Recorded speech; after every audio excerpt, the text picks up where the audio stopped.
Et bonjour à toutes et à tous, je suis ravi de vous retrouver pour cette 5e matinale de l'e-sport parisien, ici à la Maison de l'e-sport. Et bonjour à toutes et à tous, celles et ceux qui nous suivent en direct sur la chaîne Twitch de France e-sport. Je suis Nicolas Bezombe, je suis enseignant-chercheur à l'Université Paris-Cité et je suis également l'un des administrateurs de l'antenne Île-de-France de France e-sport. Et c'est un réel plaisir de vous retrouver à nouveau pour cette nouvelle édition des matinales de l'e-sport parisien. Donc pour rappel, les matinales de l'e-sport parisien, elles ont pour vocation de traiter d'un sujet qui est en lien avec l'e-sport, mais aussi de donner la parole à des personnalités de l'e-sport qu'on a peut-être moins l'habitude d'entendre et de débattre de sujets qui sont peut-être un peu moins bien traités dans l'actualité dédiée à l'e-sport. Ce cycle de conférences, aujourd'hui, il est possible grâce à la ville de Paris, puisque c'est notre partenaire principal, mais aussi la région Île-de-France et le ministère des Sports du gouvernement. Et l'objectif, donc, c'est d'approfondir des dimensions sociales, des dimensions économiques, des dimensions géopolitiques ou même médiatiques et technologiques de l'e-sport grâce aux témoignages et à l'expertise des différents intervenants et intervenantes que nous convions chaque mois. Et donc pour cette 5e matinale, aujourd'hui, nous allons explorer un sujet qui nous paraît essentiel pour la structuration du secteur et qui est à notre sens peu abordé, c'est la question de la reconversion des talents de l'e-sport et donc comment changer de map tout en gardant le skill. Puisque effectivement, l'e-sport, c'est un univers dans lequel tout va particulièrement vite, les carrières commencent souvent tôt, on y reviendra, les exigences bien sont extrêmes, les enjeux sont permanents, l'horizon professionnel peut parfois d'ailleurs sembler un peu limitée. Les carrières peuvent s'arrêter particulièrement vite.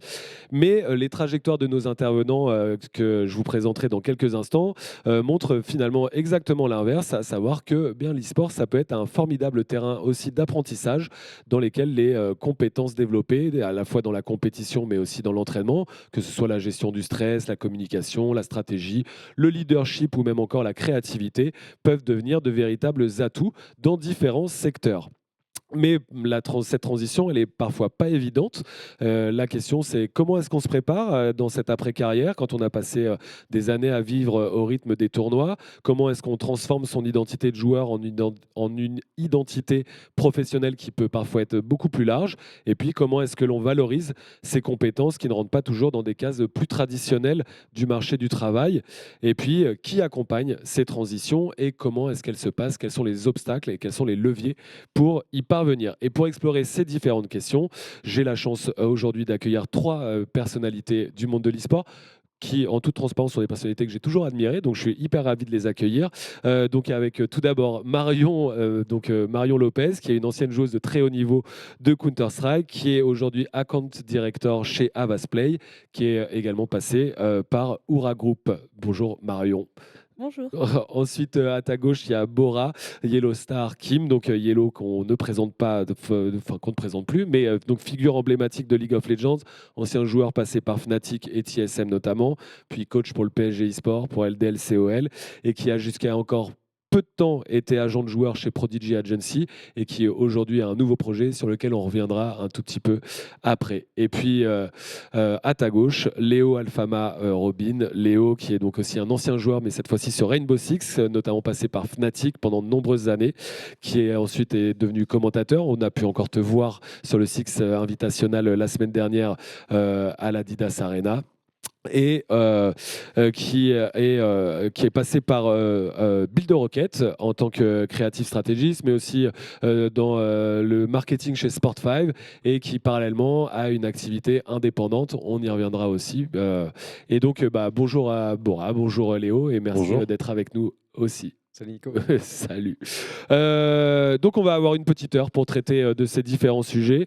Ma première question va vous concerner tous les trois, mais je vais d'abord te la poser à toi, Marion. Mais en gros, ma première question, c'est quoi votre parcours scolaire? J'ai envie de dire, c'est pas toujours évident. On sait que c'est délicat d'allier à la fois parcours e-sportif et parcours de formation, parcours scolaire. Vous, concrètement, comment ça s'est passé? Quelles études vous avez faites? Pré-bac, post-bac? Quand est-ce que ça s'est arrêté? Je suis assez preneur de vos témoignages. Marion, on commence avec toi. Oui, oui, bien sûr. Du coup, moi, j'ai fait un bac ES. Jusque-là, tout va bien. Et ensuite, j'ai fait une école de commerce. C'était un post-bac en 4 ans à l'ECE, mais c'était un post-bac de l'INSEC. Et ensuite, j'ai fait, donc c'était en communication et marketing. Et ensuite, j'ai fait un bac plus 2 en publicité. Après ton bac plus 4, tu es revenu sur un autre bac plus 2, tu as repris. Un bac plus 5, Ah pardon. ouais, ok. Ça, t'inquiète. J'ai fait un master 2 en publicité, du coup. Ok. Ok. Et ta carrière de joueuse, comment elle s'inscrit par rapport à ça en termes de temporalité? Alors j'ai commencé à jouer, assez tard au final. Moi, j'ai commencé à jouer à 15-16 ans, je crois. Et du coup, je jouais en parallèle, de mes études. Un petit peu, enfin pendant le bac et avant le bac et ensuite aussi en école de commerce. Du coup, j'ai dû, à la fois faire mes études et à la fois, aller en compétition. À l'époque, c'était sur CS 1.6. Il y avait un circuit, donc j'avais des LAN, on va dire tous les 2 mois, 3 mois et après, les championnats de France, à l'époque, et du monde. Mais du coup, non, ça s'est assez fait naturellement comme quelqu'un peut faire, du sport, en même temps qu'il fait ses études, j'étais excusée, pour ces Ok, ouais. Donc tu étais excusé parce que dans le cas du sport, effectivement, comme il y a des listes de sportifs de haut niveau, ça leur permet d'avoir des aménagements du temps scolaire et universitaire et tout ça. Comment tu justifiais, toi? Est-ce que tu as eu des gens qui étaient plutôt bienveillants dans tes écoles qui t'ont dit on comprend ce que tu fais et on accepte que tu sois pas là lundi matin parce que tu étais à Malmö ou à Copenhague ou je sais pas où pour une compétition ou c'était pas toujours évident? Non, en vrai, ça a été, assez évident. J'avais un mot, je crois souvent c'était de ma structure, donc j'étais chez Millennium à l'époque, un mot de la structure qui disait que j'avais une compétition et j'y allais tout simplement, quoi. Ok, Voilà. excellent. Plutôt. Mignon. Ouais, t'as vu? C'est cool. Donc, j'avais pas cette chance-là, moi. Ah bon? Non, ils s'en fichaient complètement, ouais. Bah justement, on en profite. Léo, raconte-nous toi ton parcours et comment ça s'est passé et comment tu as réussi à lier pratique e-sportive et parcours scolaire. Ben, en fait, j'ai fait à peu près le même parcours que toi. Je sais pas si tu es parti dans la com et le marketing parce que tu voulais avoir des compétences qui te permettaient de rester dans l'e-sport ou les jeux vidéo, ou c'était. Non, pour être tout à fait honnête avec toi, j'avais aucune idée de ce que je voulais faire. Ouais. Voilà, on va être donc je me Le suis dit classique. école de commerce, voilà, enfin c'est quelque chose qui peut ouvrir pas mal de portes, donc je me suis dit je vais faire ça. Et après, au fur et à mesure, je me suis plus tournée vers la publicité, mais pour d'autres raisons qui n'ont rien à voir avec l'e-sport. Mais à la base, enfin, j'étais vraiment très très dans CS et il fallait juste que j'ai quelque chose, un bagage, côté, ouais. ouais, voilà, à côté.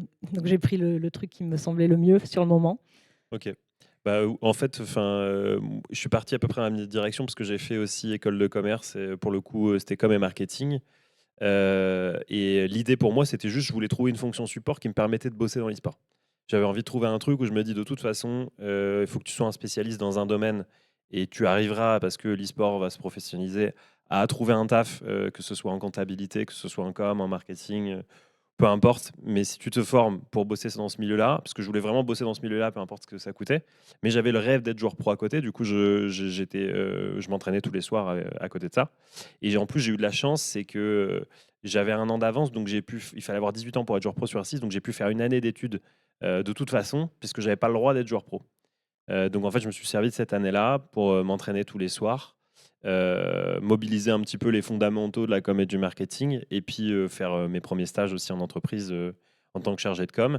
Et par contre, bah, c'est vrai que c'était un peu folklore, quoi. Je prenais mon vélo le matin, j'allais à la gare, je prenais le train pour aller faire mon stage et je revenais tard le soir, et puis je faisais mes entraînements, donc 3 à 4 heures de prac le soir, et je recommençais. Et donc, il a fallu attendre les 18 ans pour pouvoir avoir mon premier contrat pro, qui a nécessité que je passe à plein temps. Et par contre, du coup, dans ma deuxième année d'études supérieures, bah pour le coup, moi, c'était l'équipe après Millennium, donc le Stream eSport, donc qui était toujours chez Webedia, mais l'autre version, et qui m'ont dit, bah, si tu veux nous rejoindre, tu nous rejoins, on te paye pour vivre, mais par contre, il faut que tu arrêtes tes études. Donc, j'ai arrêté ma deuxième année d'études. Donc, aujourd'hui, j'ai qu'un bac. Mais vous verrez plus tard que ça m'a pas empêché du coup de rebondir quand même en me servant de ce petit bagage, quoi. Et tu disais, toi, pour le coup, tu n'as pas eu cette chance d'avoir le mot de la structure qui te permet Non. à l'école de passer, d'avoir un aménagement des examens ou des choses comme ça. Non, parce que je pense que les personnes sur place, ils essayaient d'être compréhensifs, mais beaucoup de projets de groupe, beaucoup de projets avec des intervenants professionnels. Et donc, du coup, moins de cours traditionnels qui faisaient que chaque fois que j'étais absent, je pénalisais le groupe. Et donc, ils avaient du mal à accepter qu'un élève soit absent. Donc, quand j'allais faire, je crois que ma dernière LAN en tant qu'amateur, c'était à Metz et j'étais en études à Nantes. Donc, c'était 11 heures de voiture aller, 11 heures de voiture retour. On a fait une nuit blanche du dimanche au lundi. Je suis arrivé à 10 heures en cours, j'avais pas dormi. Et à 14 heures, je suis reparti parce que je n'arrivais pas à tenir debout. Et bah, voilà, ça m'a compté comme une absence, quoi. Donc, j'ai dû aller au rattrapage, je crois, cette année-là. Ok. Et ça a été difficile de prendre la décision d'arrêter les études quand le stream te dit tu viens chez nous, mais par contre il faut arrêter. Enfin, il faut te donner à 100% dans l'activité professionnelle. Est-ce que ça a été, alors à la fois pour toi, mais aussi pour ton entourage, j'imagine Ouais. peut-être les parents très souvent quand même, ça peut. Parce qu'à ce moment-là, tu as 19 ans. Bah, 18 du coup, ouais, 18. tout juste. Je viens de terminer ma première année d'études et je suis dans la deuxième. Et je m'en souviendrai toujours, c'était à côté du stand, de nouilles asiatiques de la PGW. Donc vraiment, ça sentait bon la friture. Et je venais de me faire éliminer de la Coupe de France. Et c'est du coup le Millennium à ce moment-là qui descend. Le capitaine de Millennium qui vient me voir pour me dire qu'ils vont me faire une offre. Et mes parents étaient venus me voir. C'était la première fois que je faisais un tournoi en France, à Paris. Donc ils pouvaient venir regarder. Et donc j'ai été les voir direct après. J'ai dit coucou, j'arrête mes études. En vrai, ils ont compris, quoi. Enfin, tu vis ton rêve, tu as 18 ans. C'est pas grave. Au pire, ça dure 2 ans. Tu peux revenir à tes études. Il y a plein de gens qui se réorientent à cet âge-là. Tu peux même commencer des études à 22 ans. C'est pas grave. Et donc, du coup, on s'est dit ok, c'est pas grave. On tente, on voit le coup. Et puis bon, bah, je suis jamais revenu aux études. Mais en tout cas, c'était bien. Ok. Moi, j'y reviendrai sur cette question du support de l'entourage familial et des parents si vous l'avez tous vécu de la même manière, mais c'est hyper cool. en tout cas agréable de voir des parents qui sont hyper à l'écoute des projets professionnels, quels qu'ils soient, de leurs enfants.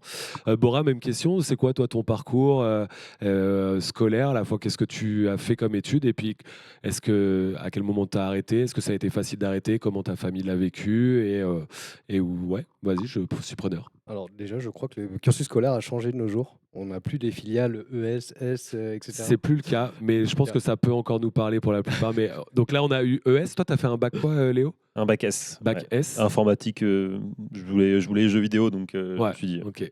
Et toi, tu as fait quoi alors? Alors du coup, moi, j'étais dans la filière scientifique aussi. Ok, S. J'étais vraiment destiné à la médecine, je dirais. J'ai commencé du coup à faire une année de PACES, une première année. Ouais. Mais j'étais déjà dans le milieu du jeu vidéo.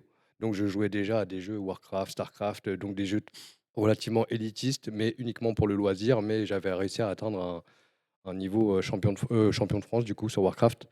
Mais le jour de ma première année de médecine, j'ai découvert League of Legends.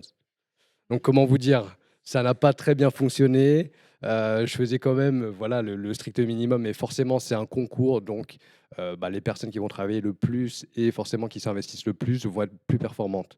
Et c'était un petit peu le parallèle par rapport à la compétition. Donc j'étais entre deux chaises. Mon cœur a penché, forcément, en étant jeune. Hein, j'ai continué sur League of Legends, qui était vraiment une passion, un loisir. Et malheureusement, j'ai dû me réorienter pour faire une première année de licence en biochimie à Orsay. Et du coup, j'ai continué, mais j'avais des déplacements assez réguliers et fréquents, à la fois à l'international et en France. Là, à ce moment-là, tu n'es pas encore chef natique, t'es où là? J'étais chez AAA, Chez du à coup, ce moment-là. pour le coup. Ok. J'ai dû faire un choix assez rapide où voilà, c'était vraiment ma passion. Les études, ça continuait. Voilà, je validais ma licence. Il n'y avait pas trop de problèmes de ce côté-là, malgré des absences assez fréquentes. Et du coup, j'ai eu par exemple deux tournois, une fois en Suède pour la DreamHack, et c'était les Worlds de la saison 1 où j'ai dû m'absenter pendant une semaine, et un voyage en Corée où j'ai dû m'absenter une semaine également. Et on me demandait, mais t'es parti où, Bora? Et moi, j'avais un petit peu honte à l'époque parce que c'était pas forcément démocratisé. On se disait souvent, les joueurs de jeux vidéo, ils n'étaient pas forcément très bien vus. Donc, je le disais pas. Et c'était il n'y a pas si longtemps, quoi. C'est 2011, quoi, en plus, pour le coup, quoi. Ouais, c'était en 2011, exactement. Et du coup, j'ai des amis du coup, qui ont fait des recherches sur Internet et qui m'ont vu. Je suis revenu, ils ont dit, on sait ce que tu es parti faire. J'ai fait, ah bon, qu'est-ce qui se passe? Et du coup, voilà, et au final, tout le monde a trouvé ça super cool. Et voilà, j'ai commencé à en parler, à en discuter. Et ça s'est fait comme ça. Et puis après, en 2013, j'étais en L2, du coup, et on m'a proposé un contrat, du coup, pour aller vivre en Allemagne. Donc, c'est-à-dire arrêter les études, aller dans un nouveau pays, vivre seul, du coup, en communauté. Du coup, c'était un petit peu comme une colocation.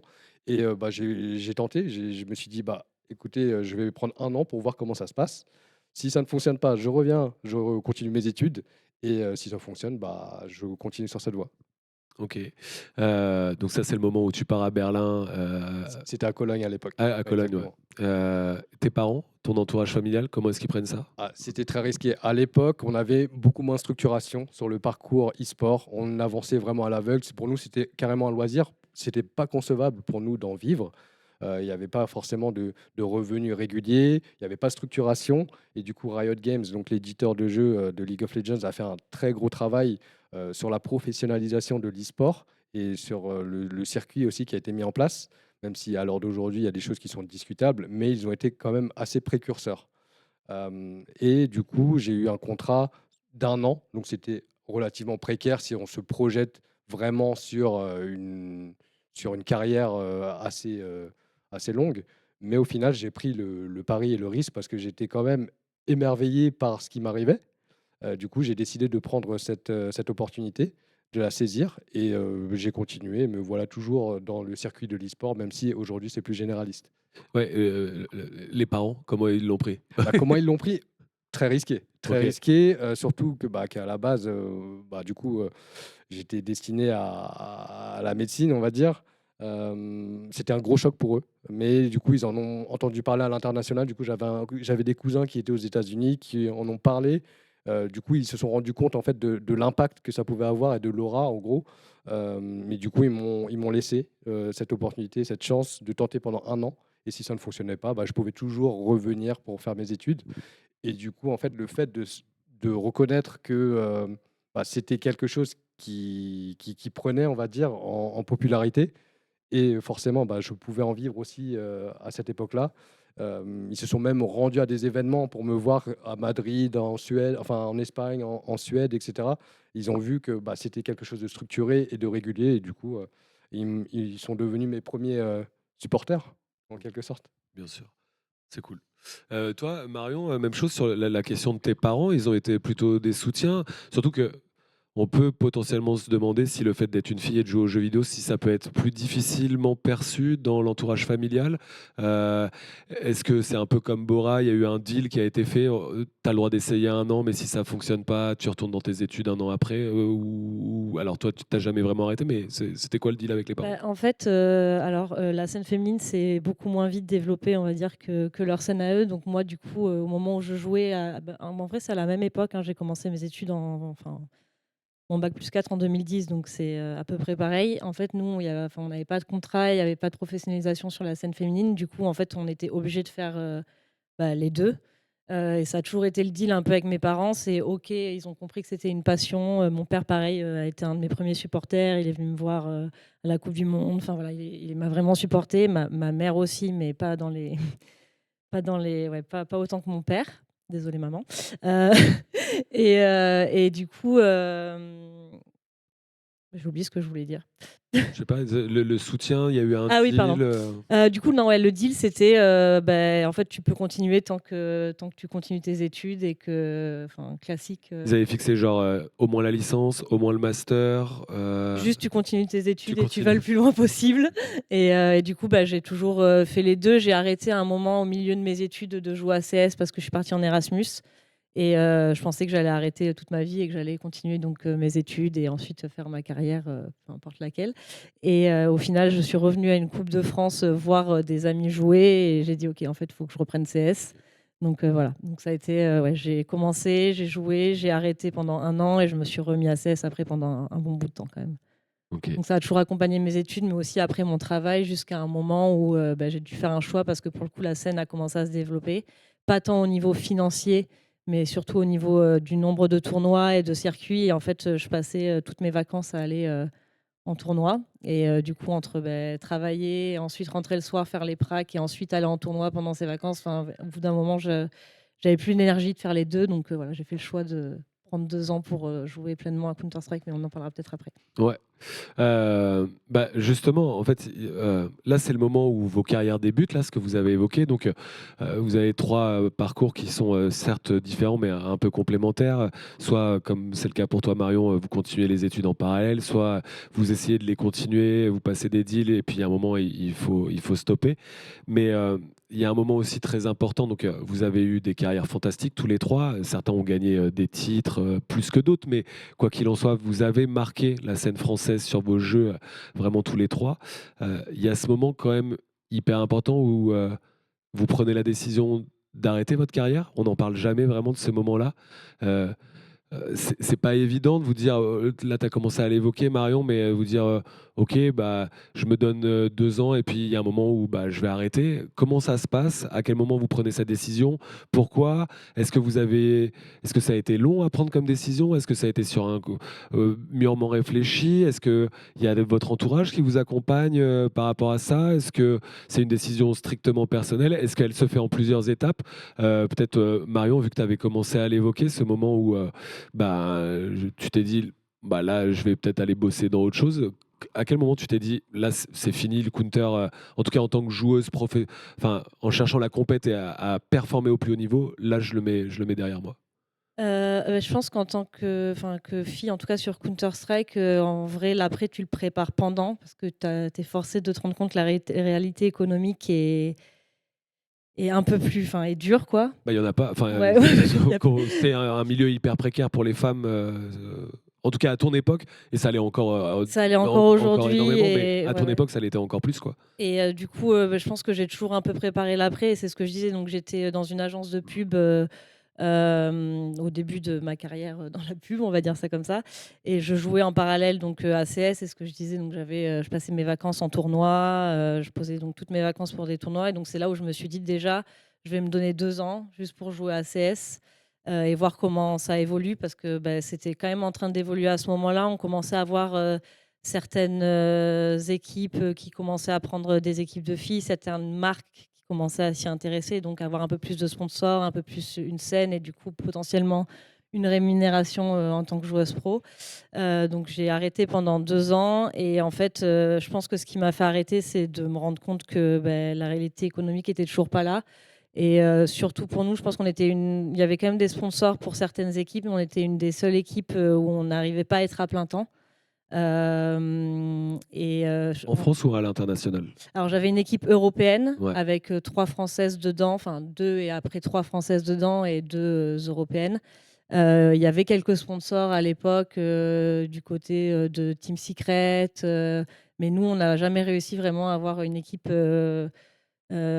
Suffisamment financé pour ouais, pouvoir ne faire que exactement. cette activité-là. Et en fait, on a construit notre équipe, on a travaillé autant que les autres. Il y en a qui bossaient encore, justement.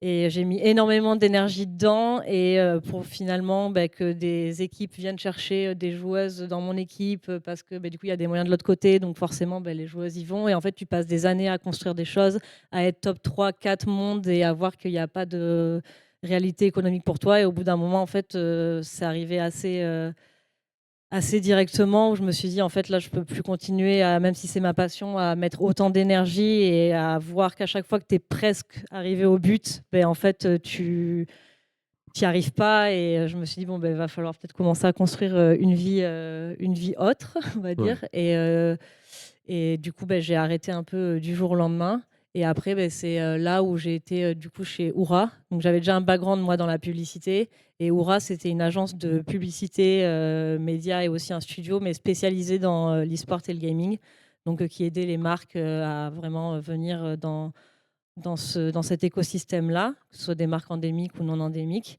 Et du coup, je me suis dit, en fait, bonheur, je vais juste allier les deux. Et je postulais, j'ai été prise et voilà. On y reviendra sur justement la première transition.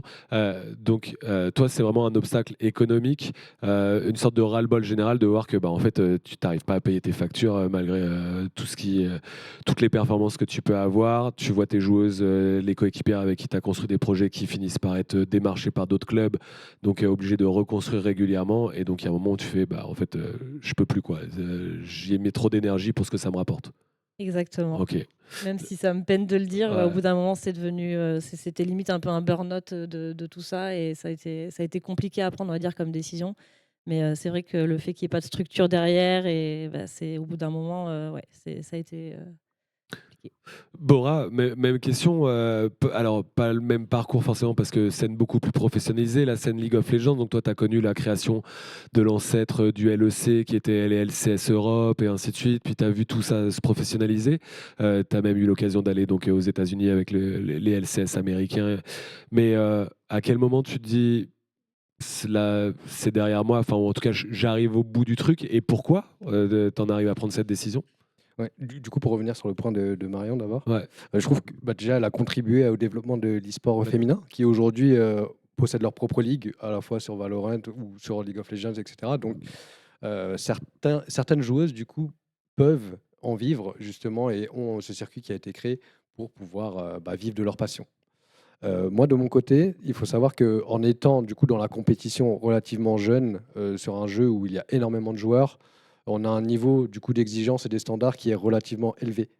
Donc, qu'est-ce que ça implique? Ça implique des entraînements, ça implique quand même un rythme de vie relativement sain, structuré et beaucoup de sacrifices. Donc, des sacrifices parce que du coup, on part quand même dans une vie qui est dédiée uniquement à notre passion, à notre jeu, qui en devient un métier et qui devient carrément notre vie.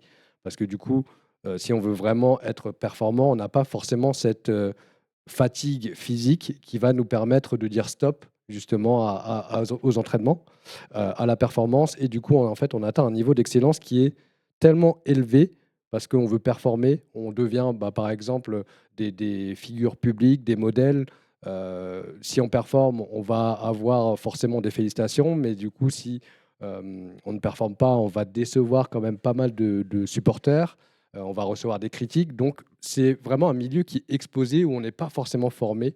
Du coup, à notre époque, hein, parce qu'aujourd'hui, on est quand même beaucoup mieux accompagné, mais du coup, il y a beaucoup plus de ferveur derrière le club, derrière les performances, etc.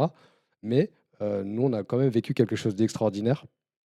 Mais c'est vraiment cette fatigue qui est mentale, le burn-out qui va te pousser justement vers la sortie, à moins de reconnaître, d'être suffisamment lucide et de reconnaître les limites de chacun. En revanche, étant donné qu'on n'est pas accompagné, c'est des signaux que vont nous envoyer notre corps, les performances ou notre niveau d'exigence, justement, qui ne reflètent plus forcément nos valeurs.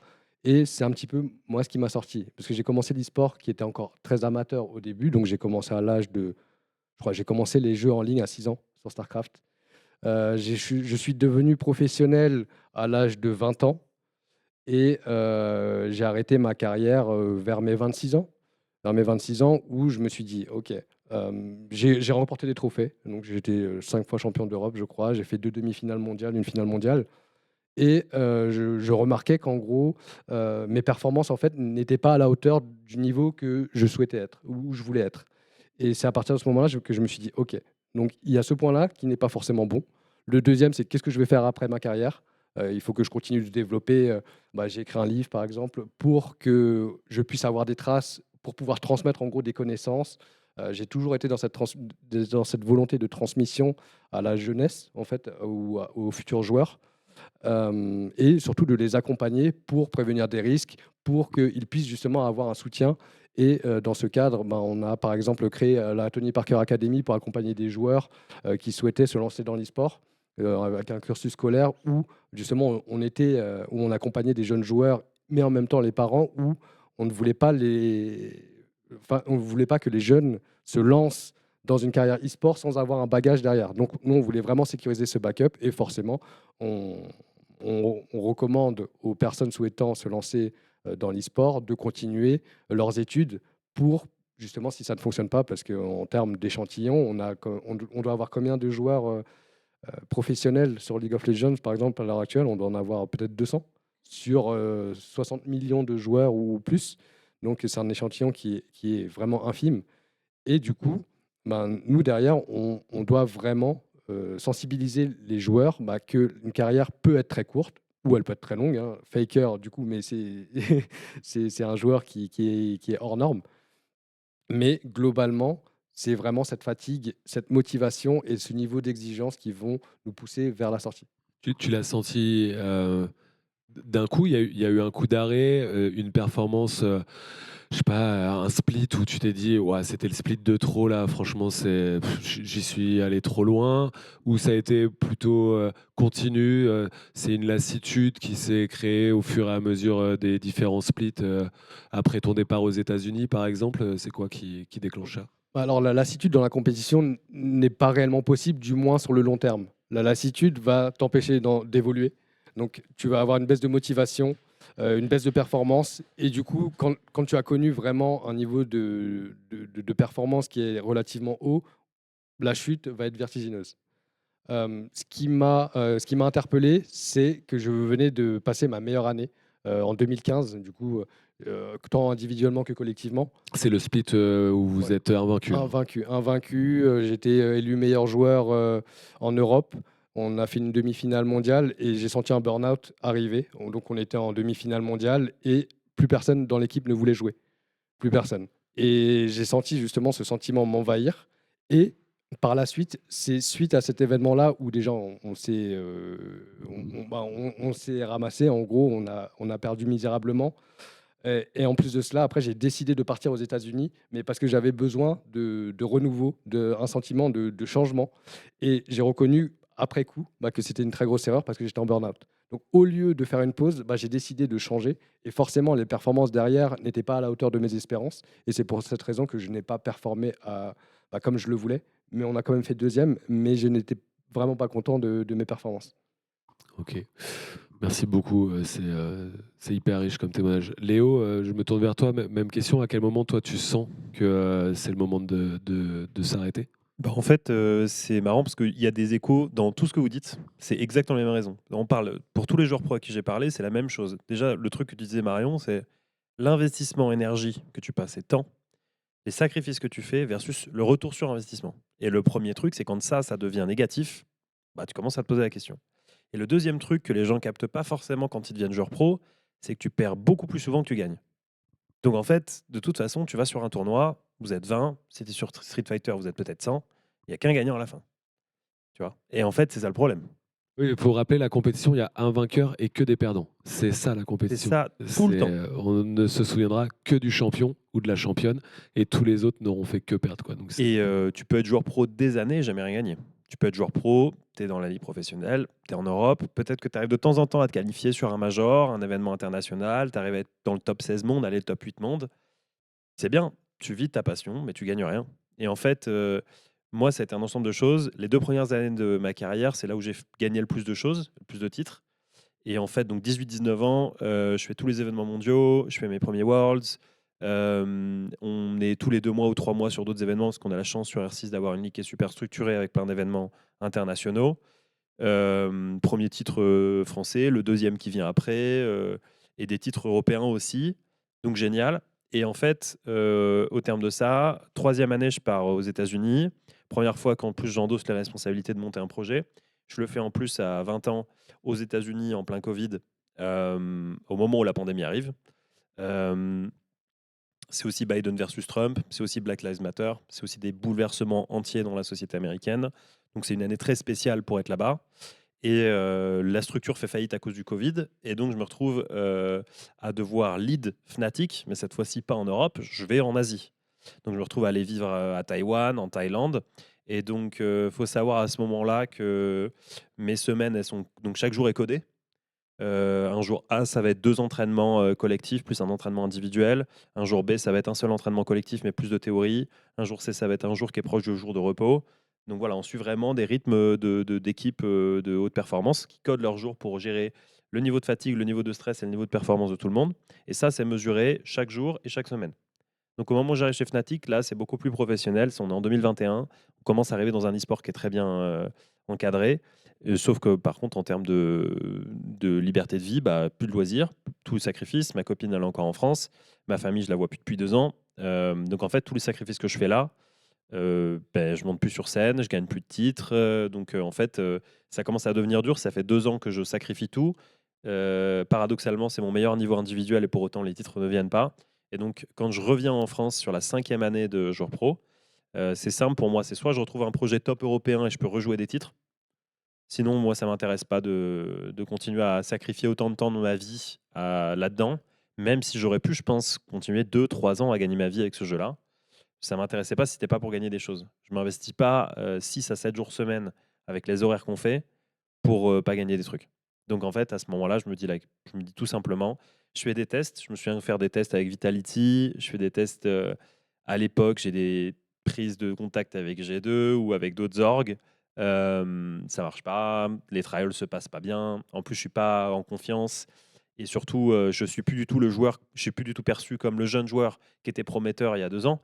Je suis le gars qui a été aux États-Unis et en Asie. Et quand je reviens, j'ai pas le même réseau, j'ai pas la même perception des gens. Et donc, en fait, à ce moment-là, je me dis, OK, c'est simple, là, ça va pas, j'arrive pas à trouver un projet qui me plaît. C'est le moment de s'arrêter parce que il y a 2 opportunités devant moi. Et là, on touche à l'après-carrière. Si on veut rester dans son jeu de cœur, pour moi, tu as un peu 3 opportunités. La première, c'est tu arrives à aller sur la partie talent et commentateur ou analyste. Soit tu arrives à rester en tant que staff. Tu apprends peut-être à être assistant coach au début pour avoir un petit peu de formation puis être coach. Soit tu vas venir rester dans l'écosystème, mais peut-être au sein d'un club, directeur sportif ou manager. Voilà, tu vas trouver une autre position. Et après, on va dire que tu en as une 4e verticale qui est un peu différente, mais qui est content creator, streamer.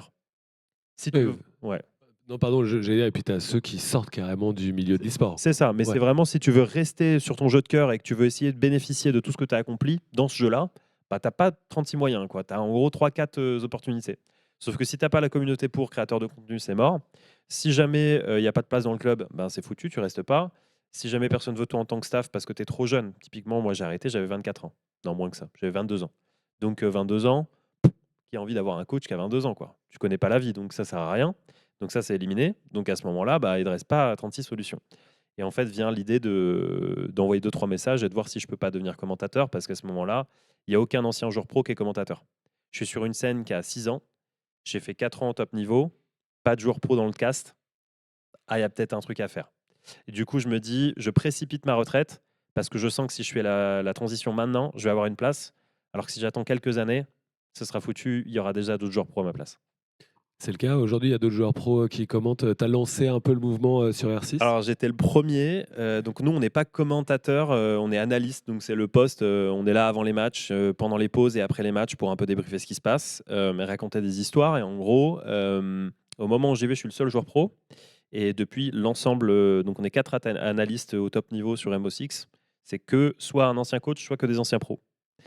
Donc, on a eu le nez fin. Et maintenant, si tu prends ta retraite, bon courage pour aller prendre une place qui n'existe plus du coup. Ok. J'en viens donc justement, je continue de manière assez chronologique. Tous les trois, vous prenez cette décision de stopper votre carrière. Tu viens d'expliquer un petit peu la stratégie que tu avais, toi, Léo. Donc tu te dis, là, il y a un coup à jouer. Sur en tout cas ce poste d'analyste, personne a en tout cas ce profil-là et je peux jouer là-dessus. Donc c'est intéressant de dire que tu précipites même ta fin de carrière, c'est le terme que tu as utilisé, je trouve ça plutôt intéressant. C'est quoi justement toi, Bora, ta stratégie à ce moment-là? Tu t'es à TSM, tu t'en rends compte un peu tardivement, mais que c'était peut-être l'année de trop. En tout cas, tu n'aurais pas dû la faire comme ça. On sait ce que tu vas faire après, mais toi, concrètement, c'est quoi les dessous, les insides? Qu'est-ce que tu te dis à ce moment-là? C'est quoi ta stratégie? Tu as une licence en biochimie, c'est ça que tu disais? Même pas validé encore. Même pas J'ai validé. validé moins 3. Comment, comment tu te dis, comment tu vas capitaliser sur ton parcours scolaire et sur finalement peut-être plus ton expérience dans le jeu que sur ton parcours scolaire? C'est quoi la strat dans ta tête à ce moment-là? Déjà, je tiens à souligner que c'était très lucide de la part de Léo et très intelligent, du coup, d'être, on va dire, précurseur pour pouvoir justement sécuriser une place via les connaissances et le parcours du coup qu'il a pu acquérir. Moi, de mon côté, c'était plus les opportunités. Moi, j'ai toujours été investi dans l'après-carrière, dans le sens où voilà, je travaillais quand même sur l'image, le marketing. Je poussais toujours pour faire cet extra en plus des joueurs, même si à l'époque, il y a quand même beaucoup de joueurs qui sont démarqués. Certains ont créé leur propre structure, même il y en a deux. D'autres qui poussaient vraiment leur marketing en termes de streaming, en termes d'après-carrière aussi. Et du coup, moi, ça m'a valu justement une opportunité qui était avec Webedia et le Paris Saint-Germain. Donc, l'opportunité est venue à moi, on me l'a proposé pendant que j'étais encore en train de jouer.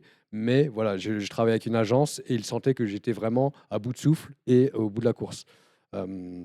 Et du coup, pour le coup, je voulais un projet un petit peu moins stressant et celui-ci m'atterrit dessus. Je me dis, bon, c'est peut-être Qu'on pas... peut dire qu'il était stressant finalement ce projet-là. Du coup, le stress a été vécu différemment parce que le Paris Saint-Germain, avec l'aura, la visibilité, la notoriété qu'avait ce club, pour moi, qui connaissait le foot, du coup, j'étais au courant du coup, de ce que ça impliquait, de ce que ça représentait. Et effectivement, ça n'a pas loupé. C'était un projet du coup from scratch qu'il fallait tout construire de zéro. Donc un club de foot qui s'intéresse à l'e-sport pour aller chercher une audience asiatique avec des enjeux économiques derrière, c'était encore plus stressant et le stress, je le vivais différemment parce qu'en tant que joueur, on est plutôt acteur dans le sens où les performances et les résultats dépendent de la performance à l'instant T. Même s'il y a de la préparation derrière, on est en capacité d'impacter sur le terrain même. Là, en tant que chef de projet, en tant que coach, enfin, voilà, j'avais la casquette où il fallait monter le projet de zéro, avec des ressources qui n'étaient pas infinies, attention, parce que même si on pense justement au Paris Saint-Germain, il n'y avait pas du tout de ressources infinies. Au contraire, du coup, c'est un projet que j'ai accepté parce que c'était un challenge également, mais qui à la base, pour moi, qui n'était pas forcément dans mon meilleur état, on va dire, mental et de stress, j'ai fini par l'accepter. J'ai fini par l'accepter parce que voilà, je savais que ça allait me donner des nouvelles compétences, j'allais apprendre, j'allais travailler, être entouré de personnes, du coup, en termes de stratégie, que ce soit sur le marketing, la communication, parce que j'ai pu justement travailler avec ces personnes au Paris Saint-Germain. J'ai énormément appris, même si les résultats sportifs n'étaient pas ceux qui étaient souhaités. On a failli se qualifier. Du coup, on était à un match de se qualifier dans la ligue franchisée où le billet d'entrée était à 10 millions à l'époque. Donc ça aurait été quelque chose de génial. Malheureusement, on n'y est pas arrivé parce qu'on avait eu justement des conditions qui étaient un petit peu imposées et qui n'étaient pas forcément la vision, la stratégie que j'avais. Mais voilà, si on pouvait refaire l'histoire, je pense qu'on aurait fait différemment. Mais globalement, c'était plus les opportunités qui sont venues à moi. Et puis après, cette année-là, comme l'a mentionné Léo, c'était soit du coup travailler dans le management, donc c'était ce que j'ai fait, soit être toujours dans la partie stratégique en tant qu'analyste, en tant que coach, vraiment axé jeu. C'est ce que j'ai fait ensuite par la suite avec LDLC, avant de devenir directeur sportif du coup de LDLC. Marion, même question, toi, ta stratégie, c'est un parcours un peu différent parce que peut-être toi, tu n'as pas travaillé dans le management dans l'e-sport, mais c'est quand tu te dis j'arrête, tu travaillais déjà en agence, puis ensuite bah, tu vas partir chez Oura. C'est une opportunité qui se présente à toi. C'est toi qui te dis ok, je connais hyper bien le monde de l'e-sport et du jeu vidéo de manière générale. Une agence spécialisée sur l'e-sport et sur le jeu vidéo, elle peut être intéressée par un profil comme le mien. C'est quoi la stratégie à ce moment-là pour toi? Moi, je pense que ça s'est fait assez naturellement parce que bah, j'ai travaillé du coup en agence avant de faire 2 ans vraiment en full-time sur CS. Et en fait, j'avais déjà été en contact avec Oura pour voir si je pouvais pas faire un mi-temps justement à ce moment-là où je voulais être en full-time sur CS. Je me suis dit en vrai, un mi-temps, ça peut m'aider quand même à payer les factures et à avoir plus de temps pour jouer. Et du coup, je les avais déjà rencontrés, donc je savais déjà que cette agence existait. J'avais déjà croisé notamment le CEO sur pas mal d'événements e-sport. Mathieu Lacroute, c'est. Mathieu Lacroute, tout à fait. Quand j'étais même chez BETC, déjà, où je me commençais à m'intéresser justement comment, en tant qu'agence, on peut justement aider des marques à rentrer dans cet écosystème. Mais c'était très tôt à l'époque. Et du coup, donc à ce moment-là, c'était pas possible d'avoir un mi-temps. Donc j'ai fait vraiment du full-time sur CS. Mais du coup, je les connaissais déjà. Donc je savais déjà que cette opportunité pouvait exister si une place se faisait. Et j'ai pris un petit temps de repos, moi, après m'être arrêtée. Parce que j'étais pas mal. Enfin, je pense que j'ai fait un burn-out un petit peu aussi de la situation. Et contrairement à ce qu'il disait, moi, j'ai pas su voir les choses venir. C'est-à-dire que j'ai vraiment tendance à continuer jusqu'à m'épuiser. Et que du coup, c'est plutôt mon corps qui, qui m'a donné un petit peu le signal d'alarme. Donc j'ai fait un peu une petite pause avec ça. Et en fait, il y a un poste qui s'est ouvert en tant qu'account manager chez Oura. J'avais fait un CDD juste avant, mais voilà, pas dans le même milieu du tout. Et à ce moment-là, j'ai juste saisi l'opportunité, j'ai fait les entretiens. Et en fait, le fait d'avoir une expérience dans une grande agence qui est quand même BETC et qui est une des plus grosses agences de Paris, et d'avoir le background e-sport que j'avais, en fait, les choses se sont faites assez naturellement parce que les deux fonctionnaient très bien ensemble, quoi. Est-ce que tu dirais que là, le métier que tu vas faire chez Aura est en lien avec tes études à ce moment-là? Ah bah oui, complètement. Il est Ok. en lien avec mes études. Et après, c'est aussi un moment où donc les marques commençaient à s'intéresser beaucoup plus à l'e-sport et au gaming aussi, mais voilà, notamment à l'e-sport. Et où il y a quand même toute une pédagogie à faire autour de ça, parce qu'en fait, on ne peut pas arriver en tant que marque et être opportuniste juste pour un one-shot. Et vraiment, il y a toute une pédagogie à comment rentrer dans l'écosystème, comment avoir un impact positif. Et je pense que ça, en ayant fait partie de cet écosystème et en ayant vu justement des marques qui parfois s'en emparaient pour les mauvaises raisons, et d'autres marques justement qui ont réussi à mieux l'accompagner, on peut aussi être de très bons conseils justement pour des marques. Justement, pour vous deux qui avez peut-être pas capitalisé, alors toi, Bora, c'est évident, tu n'as pas capitalisé sur ta licence de non aboutie de biochimie. Tu l'as dit, tu as énormément appris au PSG e-sport. Toi, Léo, est-ce que justement ta formation, même chose, est-ce qu'elle t'a été utile au Ouais. moment où, ouais, d'analyste je suis curieux de t'entendre à ce Ouais, niveau-là. complètement en fait, parce que je savais pas si ça allait marcher. Le fait d'envoyer des messages à Ubisoft et de dire coucou, est-ce que je peux venir, vous pouvez me payer pour que je commande votre jeu, s'il vous plaît. Enfin, ouais, peut-être, je sais pas, J'en ai j'étais pas aucune idée. sûr quoi. Et en fait, c'est une réalité, c'est-à-dire que quand tu es un joueur professionnel, on te demande d'être performant. On t'apprend pas à regarder à une caméra, on t'apprend pas à faire un show, on t'apprend pas à écrire des angles éditoriaux, on t'apprend pas. C'est un vrai métier en fait d'être commentateur, notamment analyste, où là ton métier c'est de raconter des histoires. Donc il faut toujours réapprendre ce métier-là. Donc il n'y avait aucune garantie que je décroche quoi que ce soit avec Ubisoft. Et d'ailleurs, ça a commencé comme ça. Ils m'ont testé sur la Ligue française en tant qu'éditorialiste et je faisais des vidéos qui étaient des récaps chaque semaine de la Ligue française. Donc j'ai commencé juste sur la Ligue nationale en français. Impossible de gagner ma vie avec ça. Donc à ce moment-là, j'ai aucune garantie que je peux en vivre. Donc en fait, je lance une deuxième bouteille à la mer qui est pour le coup cette fois liée à mes études.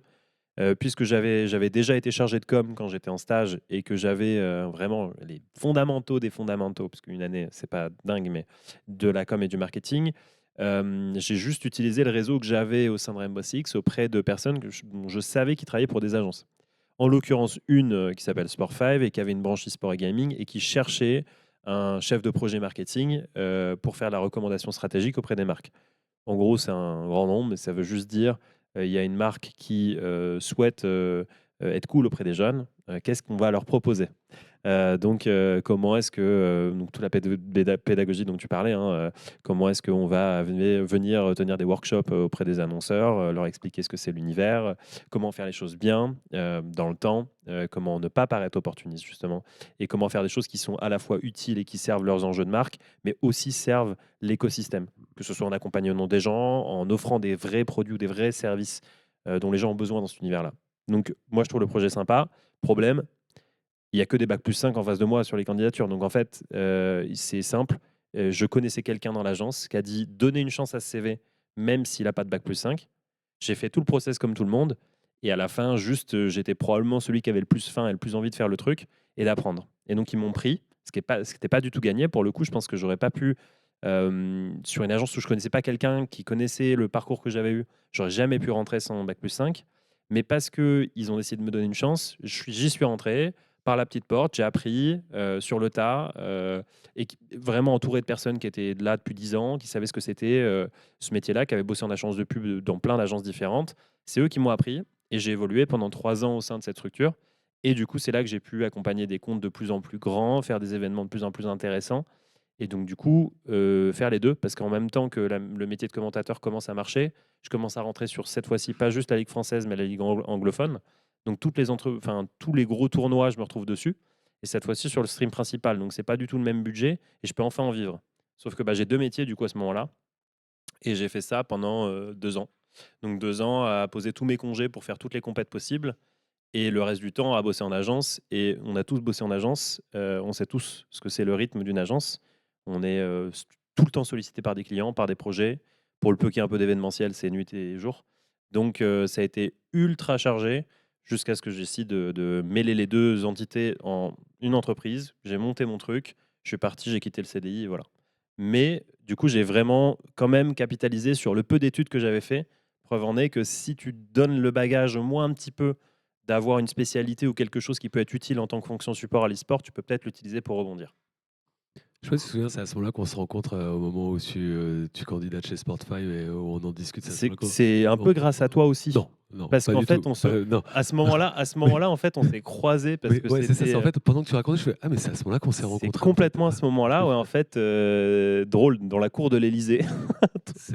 Donc ce qui est un peu drôle d'ailleurs, c'était la réception des personnalités e-sport à l'Élysée et du coup on en discute. Et à ce moment-là, voilà, je viens de quitter, de prendre ma retraite. J'ai des discussions avec des agences et je me souviens que tu m'as présenté Alban, qui va devenir un an plus tard le CEO de J2. Ouais. Et Alban a été le premier à me dire vas-y, tu as des compétences en tant que joueur pro. Hésite pas, c'est pas grave si tu n'as pas le background. Va candidater. Montre que tu as envie et c'est pas grave si tu n'as pas le profil parfait, quoi.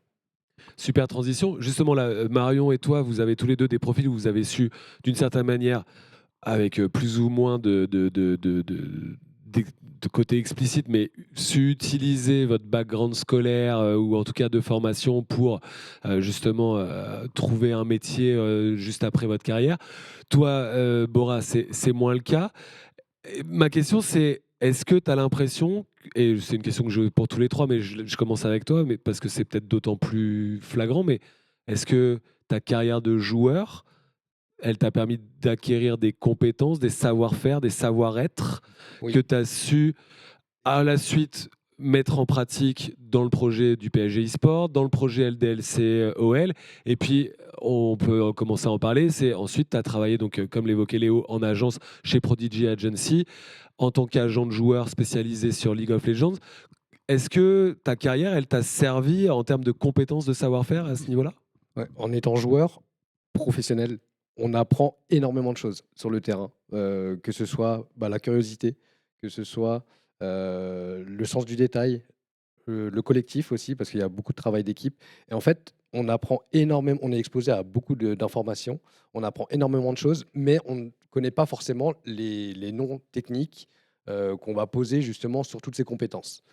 Euh, je pense que Capacité à multitasker. ouais, le multitasker, enfin, voilà, on va, en fait, notre cerveau va énormément travailler pour pouvoir, du coup, mettre en application tout ce qu'on apprend de manière consciente ou inconsciente.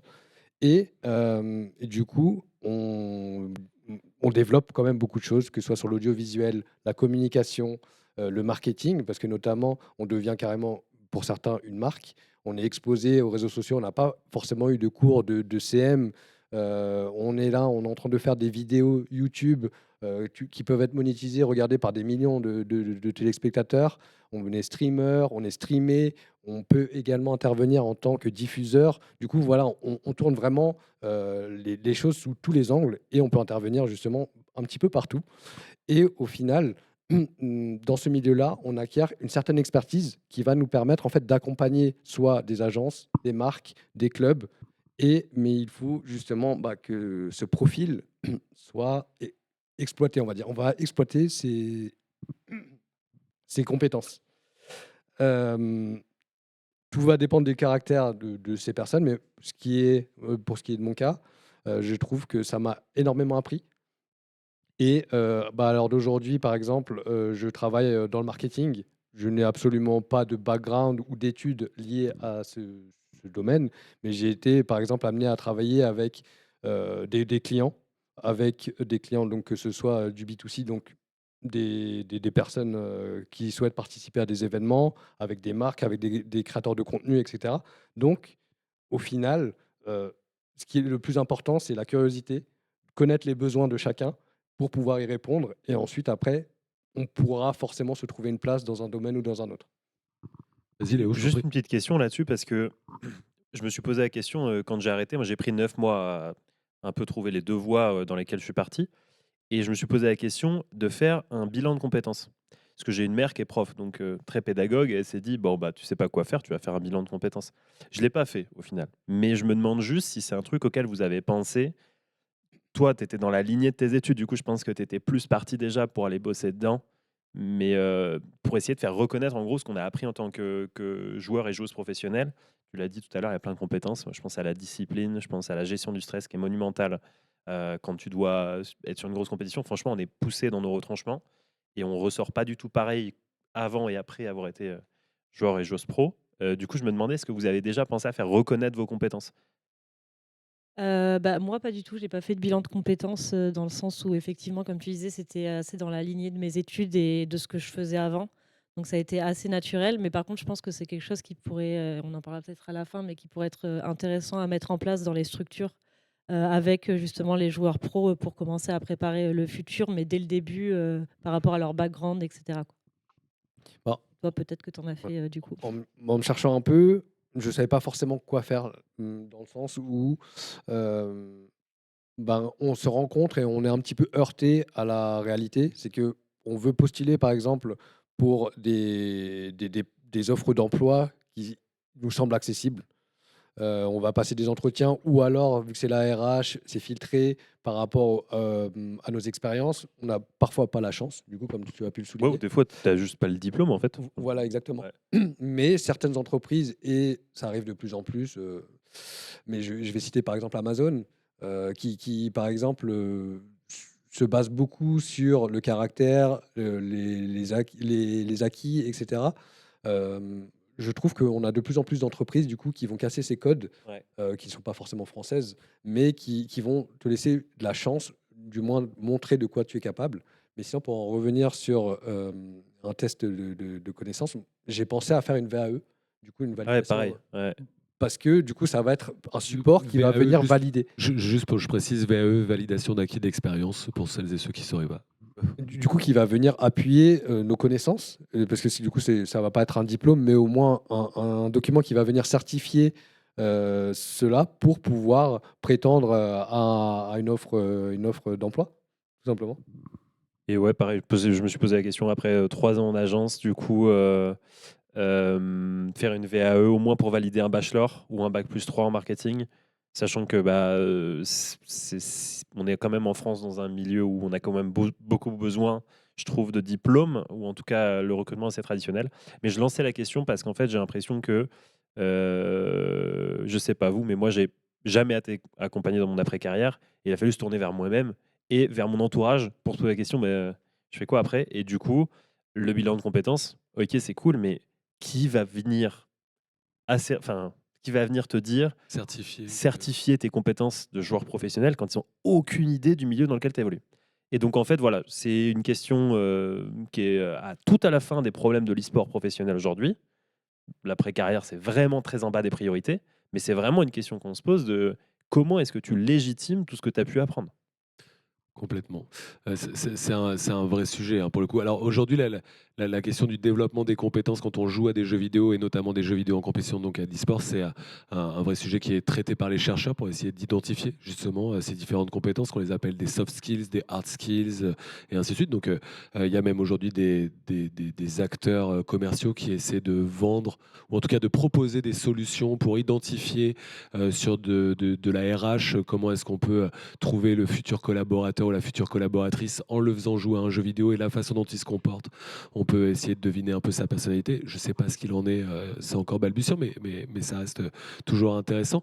Je reviens et tu as soulevé un truc, hein, c'est l'accompagnement. Je vais y revenir juste après, mais juste, je me retourne vers toi, Marion. Est-ce que toi, tu as l'impression que ta carrière de joueuse de Counter, elle t'est utile en termes de compétences elle te l'a été ou elle l'est encore? Il y a des trucs où tu dis, comme l'a dit Léo, quoi, la gestion du stress, moi, tu as connu le très haut niveau. Bah, quand tu as une deadline dans 3 jours et que tout le monde est en panique à l'agence, toi, tu es là, tu fais ouais, en fait, c'est mon quotidien. J'ai connu ça pendant 5 ans. Est-ce que tu as eu cette impression? Moi, c'est surtout sur les soft skills. Alors, quand j'ai une deadline dans 3 jours, personnellement, je fonctionne beaucoup mieux, mais c'est aussi dû à comment mon cerveau est monté. Mais du coup, je fonctionne beaucoup mieux dans l'urgence. Donc oui, ça peut aussi venir de mon background dans joueuse pro, mais ça vient aussi de comment je fonctionne de base moi-même.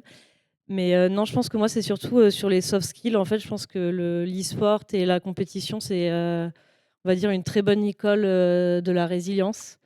Et que je pense que ça peut être assez utile tous les jours, voilà, même quand on a des step back, que ce soit avec des clients sur des projets, à se dire que on va encore pousser le truc, essayer de trouver un autre moyen de prendre le sujet pour essayer de contourner les obstacles. Et je pense que pour le coup, ça, CS m'a pas mal appris dessus, et surtout mon parcours qui a été cool, mais parfois assez compliqué de par l'écosystème, enfin la scène féminine, et voilà, de par le fait que il y a eu beaucoup de rebondissements, on va dire.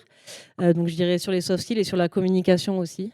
Parce que, en l'occurrence, tous les jeux e-sport ne sont pas des jeux d'équipe, mais en tout C'est cas, vrai que moi, tous les trois, vous êtes sur des jeux d'équipe, ouais, pour le tous les coup. trois, on est sur des jeux d'équipe, et je pense que quand je dis la communication, c'est vraiment apprendre à communiquer avec d'autres personnes, et aussi la manière dont elles réfléchissent et leur personnalité. Et c'est quelque chose que tu peux vachement adapter en entreprise parce que tu travailles aussi en équipe et il faut composer avec les caractères des uns et des autres. Et en fait, on a tous le même objectif, et voilà, faire en sorte que tout le monde avance vers le même objectif.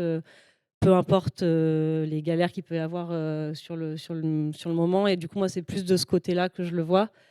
En hard skill, ouais, non, j'ai pas l'impression, et surtout que j'ai une formation de base qui est vraiment faite pour la publicité.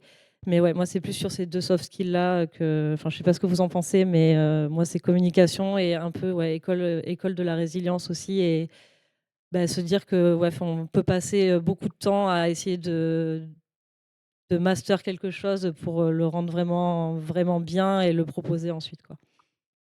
Carrément. En plus, je crois qu'on a tous joué dans des équipes où on parlait anglais, du coup, vu qu'on était tous.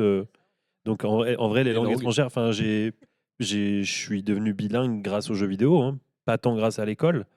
Beaucoup de parents, je pense, sous-estiment l'impact des jeux vidéo multijoueurs, notamment quand on commence à arriver à un niveau assez élevé. Pour trouver des joueurs au plus haut niveau, souvent, on se tourne vers d'autres pays, et donc on est obligé de bien parler anglais. Et je compte pas le nombre de gars que j'ai rencontrés qui étaient très mauvais à l'école et qui ont appris l'anglais en fait en étant très bons aux jeux vidéo. Je pense que ça va au-delà de la maîtrise des langues, mais pareil, quand on a des collègues qui sont, notamment d'autres coéquipiers, hein, qui sont d'autres cultures. Du coup, j'ai joué avec des Américains, des Allemands, j'ai joué avec des Chinois, des Australiens. La culture est complètement différente, la relation à l'échec est complètement différente, la relation à la réussite, au travail, complètement différente aussi, et la façon de donner du feedback, complètement différente. Donc on apprend beaucoup de choses à effectivement comment est-ce que je vais critiquer la façon de jouer de ce joueur-là, comment est-ce que je vais l'aider à progresser. Je ne vais pas du tout aborder de la même manière aux États-Unis où on était très rentre-dedans qu'avec le joueur chinois où pour le coup, il fallait plus que je prenne des pincettes et que je lui montre du respect.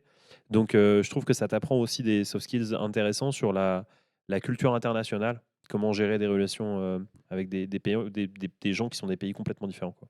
Bah, moi, ce que j'entends, c'est faire preuve d'empathie, quoi. Vous avez développé une empathie, c'est-à-dire vous mettre à la place des autres, pour vous mettre à la place de votre coéquipier, pour comprendre quelle est sa culture, comment est-ce que lui, il aimerait qu'on lui fasse des feedbacks, et ainsi de suite.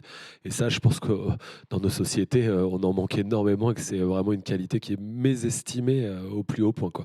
Se mettre à la place de l'autre, quoi. Tu voulais réagir, Ouais, Bora? non, il y a une capacité d'adaptation qui est flagrante, mais après, il y a aussi, du coup, prendre des décisions, donc prendre des décisions dans l'urgence et surtout mesurer le risque. Donc le risque, ouais, low risk, high reward, voilà, on apprend énormément parce que et ces décisions, il faut les prendre absolument rapidement et communiquer et développer du coup la communication au sein d'un groupe qui est extrêmement importante. Et pour les feedbacks, certains, ça va être de la communication positive où on va amener la chose, mais voilà, il faut éviter de le braquer. Et ça, c'est beaucoup de rôle de teammate, mais aussi de coach où il faut réussir à véhiculer en fait les idées pour améliorer du coup le groupe et les individualités. Je pense du coup, il y a aussi, pardon, je rebondis sur ce qu'il disait parce que je pense que tu étais leader in game, c'est ça? Moi, enfin, c'était le cas aussi. Je pense du coup, on peut dire aussi une notion de leadership. Toi aussi, tu étais leader in game? Ok. Moi aussi, Bon, bah, il y a aussi un truc de leadership au final. Bon, c'est un peu ce qu'on dit là, mais je pense que ça peut être une très bonne qualité à utiliser ensuite dans l'après, quoi. Sachant que tu dois apprendre à t'imposer dans des équipes différentes. La première équipe que j'ai lead, j'étais le joueur le plus jeune. Ma première équipe en Pro League, j'étais payé 300 € par mois. Donc on était la seule équipe professionnelle qui n'était pas à plein temps. J'étais encore étudiant et j'étais in-game leader. Et tous mes coéquipiers avaient entre 25 et 30 ans. Donc comment tu t'imposes quand tu as 18 ans et que tu es jeune et que tu donnes des ordres en fait, à des gars qui, bon, pourraient pas être mon père, mais qui étaient en gros comme un grand frère, quoi. C'est une vraie réalité, quoi. Comment tu t'imposes et comment est-ce que tu réussis à communiquer de la bonne manière. Et la dernière chose, je pense, c'est la discipline, notamment vers la fin, puisque tu l'as dit tout à l'heure, et je pense que vous l'avez trouvé aussi. Quand tu commences, c'est ta passion. Tu joues beaucoup parce que tu adores. Quand tu commences à gagner ta vie avec, ça devient ton métier. Et ta relation avec le jeu change énormément. Puisque tu t'entraînes à 14 h et tu n'as pas le droit d'être en retard. Et c'est à ce moment-là. Et c'est contre telle équipe. Ça dure tant de temps. Et tu as tels objectifs à atteindre dans cet entraînement. Et d'un seul coup, ta passion devient ton métier. Et donc, il va falloir apprendre à être discipliné, à t'entraîner quand il faut, de la bonne manière, avec des bonnes prédispositions. Tu vas plus jouer de la même manière. Et tout ça, c'est des choses qui, je pense, se retranscrivent dans la vraie vie quand tu dois aller bosser, quand tu dois faire preuve de discipline vis-à-vis de ta santé mentale, de ta santé physique. Je pense que tu apprends aussi beaucoup mieux à lire tes émotions parce que tu passes tellement à travers des émotions fortes, que ce soit dans les plus bas et les plus hauts d'ailleurs, que du coup tu apprends à te connaître. Et je pense qu'il y a plein de choses comme ça que tu réutilises dans la vie de tous les jours. Vous voyez que là, en parlant 10 minutes, déjà, on pourrait faire une liste de toutes les compétences que vous avez développées. Alors, je fais un petit lien avec nous dans le milieu de la recherche. Les jeunes chercheurs, des fois, ils ont du mal à se dire, après leur doctorat, comment est-ce que je valorise ça. Et donc, il y a des associations de jeunes chercheurs qui ont mis en place vraiment toutes les compétences qu'on a développées en faisant de la recherche quand on est un jeune chercheur. Je pense qu'il y a peut-être un truc à creuser plus tard, en tout cas, de faire une liste de toutes les compétences qu'on développe lorsqu'on a été un joueur de haut niveau aussi. Je pense que là, vous en avez donné en tout cas un bel aperçu. Le temps file, donc il faut que j'avance un petit peu, mais cette question de l'accompagnement, tu l'as abordé, tu l'as dit, pas accompagné du tout. Qu'est-ce qu'il en a été pour vous, Bora, accompagné, pas accompagné sur la transition carrière, post-carrière? Pas réellement, mais un entourage du coup qui nous pose peut-être les bonnes questions. Donc, L'entourage familial, ouais, amical? les deux. Ok. Le plus important, c'est vraiment de se poser la question au moins, d'échanger et surtout avoir des avis extérieurs. Parce que nous, on a vraiment la tête dans le guidon. C'est pas forcément évident du coup de faire un 360 et du coup discuter notamment de qu'est-ce qui nous plaît, qu'est-ce qu'on voudrait faire, comment du coup exploiter nos compétences et surtout qu'est-ce qu'on va faire dans 5 ans, 10 ans. Mais à proprement parler, on n'a pas réellement été accompagné. Si ce n'est si on a développé une relation de confiance avec une structure avec qui on a été fidèle, on a été performant surtout, parce que on a beau être fidèle, mais si on n'est pas performant, c'est pas très grave. Mais voilà, c'est vraiment développer cette relation de confiance avec le club qui va pouvoir nous accompagner éventuellement. J'ai vu Léo, tu as opiné du chef là, sur l'entourage, la famille et tout ça. Toi aussi, tu as quand même pu bénéficier, en tout cas, de ta famille, d'amis Ouais. qui t'ont donné des conseils. Le bilan de compétences de ta maman, ce que tu Ouais, c'est évoquais. ça, ouais. Complètement, ouais, juste se dire ok, on t'a suivi dans ton pari, c'est ok, maintenant c'est fini, qu'est-ce que tu veux faire pose-toi les bonnes questions. Elle était très ouverte à l'idée de faire des espèces de mind map, donc où tu mets sur Carte mentale. une carte mentale où tu mets un petit peu les avenues et les routes que tu peux prendre, quels sont les chemins que tu peux prendre. Est-ce que je reprends mes études? Est-ce que je peux sauter la case études et trouver du travail autrement? Est-ce que je peux rester dans l'univers passion? Est-ce que j'ai envie de rester dans l'univers passion? Donc voilà, se poser les bonnes questions pendant quelques mois. Et comme tu le disais, quand tu peux être accompagné par ton club, souvent, c'est que oui, effectivement, tu as été performant. Parce que si tu n'es pas performant, c'est eux qui ne sont pas fidèles avec toi. Donc c'est souvent plus à toi de te protéger. Les clubs, ils ont un intérêt financier avant tout. C'est pas des œuvres charitables ou philanthropes, donc c'est toi. Et malheureusement, effectivement, par manque, je pense, de moyens et de professionnalisation de l'e-sport, il n'y a pas d'entité qui est là pour accompagner les anciens joueurs pros. Et malgré toutes les tentatives d'associations de joueurs professionnels afin de mieux défendre leurs droits, elles n'ont jamais réellement abouti, et donc encore moins abouti sur des sujets moins prioritaires comme l'après-carrière, quoi. Est-ce que vous en voulez au secteur, pas à des gens en particulier, mais au secteur de. Tu l'as dit, tu l'as même mimé, tu as dit l'après-carrière, c'est le dernier truc. Est-ce que vous en voulez au secteur de si peu s'en préoccuper de cette question de l'après-carrière des joueurs, de votre après-carrière? Est-ce que vous avez l'impression que ça a changé? Est-ce que toi, avec Prodigy Agency, c'est un truc pour lequel tu as milité en disant bah, là, j'encadre des joueurs, ce que j'ai subi d'une certaine manière, même si j'ai réussi à plutôt bien m'en tirer, je vais faire attention à ce que ça se reproduise pas. Comment vous le ressentez, ce truc-là C'est des sujets qui sont pas forcément du coup mis en valeur. Nous, on fait surtout de la prévention. On sensibilise les joueurs, mais surtout, en fait, ça peut parfois être mal interprété dans le sens où, voilà, ça veut dire que le joueur est peut-être en fin de carrière, on voudrait l'amener, on voudrait le préparer. Donc voilà, tout dépend à quel profil on s'adresse. Mais en réalité, c'est un sujet qui est extrêmement important, que ce soit dans l'e-sport, que ce soit dans le sport également, parce que je ne sais pas si dans le sport, ça existerait réellement aussi l'accompagnement. Mais ça se fait un peu plus. ça se fait un peu- oui, ça se fait plus. Je peux en parler, ça, pour le Ok. coup. C'est Parce- pas idéal, mais il y a 30 ans d'avance sur l'e-sport. Oui, étant donné que l'e-sport aussi est beaucoup plus récent que le sport, mais les questions se posent réellement et surtout, en fait, les joueurs commencent de plus en plus jeunes, donc ils quittent forcément le cursus scolaire. Le domaine familial, du coup, ils ont forcément moins d'éducation à proprement parler. Donc, le sujet se pose réellement et du coup, la carrière peut paraître très courte aussi. Certains sont moins performants, du coup, ils sont moins exposés, ils ont moins de compétences aussi. Donc, voilà, c'est un vrai sujet. Et il est nécessaire de le développer, mais surtout de les prévenir, de sensibiliser non seulement les joueurs, mais aussi leur entourage. Clairement. Ouais, tu voulais réagir, Non, Léo? mais je pense que c'est juste une réflexion d'accompagnement de la carrière au global. Au Il y a global. combien de joueurs qui ont flambé leur cash prize Fortnite? Non, mais vraie question. Enfin, Non, je non, veux mais dire, bien sûr, mais pas que leur cash price Fortnite. non, et les Qui, salaires à et tout. une époque, les salaires et tout ça, ouais, c'est pas Tu évident. passes souvent d'un petit geek qui est dans son coin, dans sa chambre, à une star internationale. On t'apprend pas à devenir une star et avoir des milliers de followers sur les réseaux sociaux et des gens qui parient sur tes matchs parfois. Moi, ça m'est arrivé. Donc forcément, si tu perds, tu te prends des messages de dingue. Donc c'est un ensemble. Il y a l'après-carrière, il y a comment tu gères ta carrière sur le moment. Tu sais que c'est une carrière qui est courte, où tu peux parfois, en fonction de ton e-sport, bien gagner ta vie. comment est-ce que tu épargnes et que tu mets de côté et tu prépares le futur. Comment est-ce que tu gères la légalité de tes contrats, par exemple.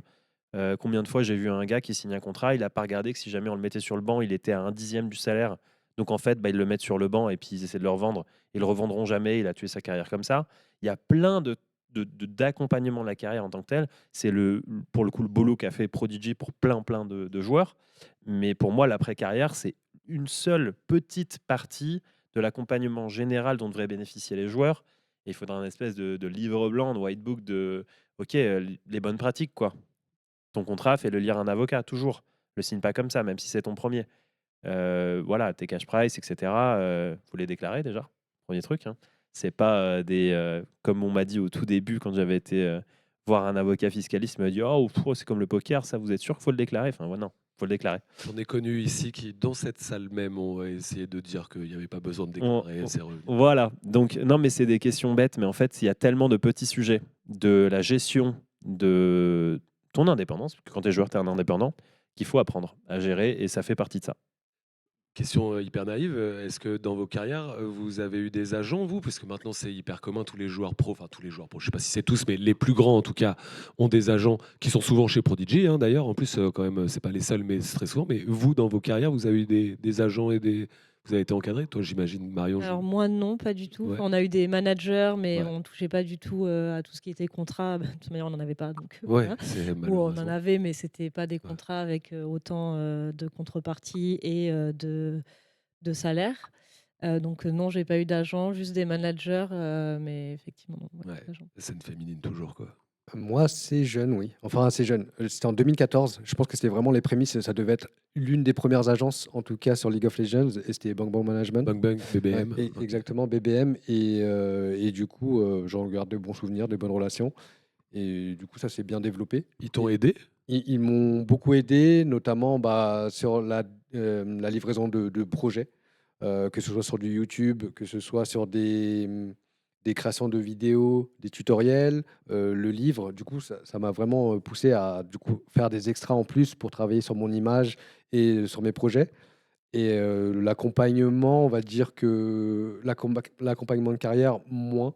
J'étais un petit peu plus lucide sur mes choix, sur ce que je voulais faire. Et après, du conseil, effectivement, oui. Pour toi, Léo?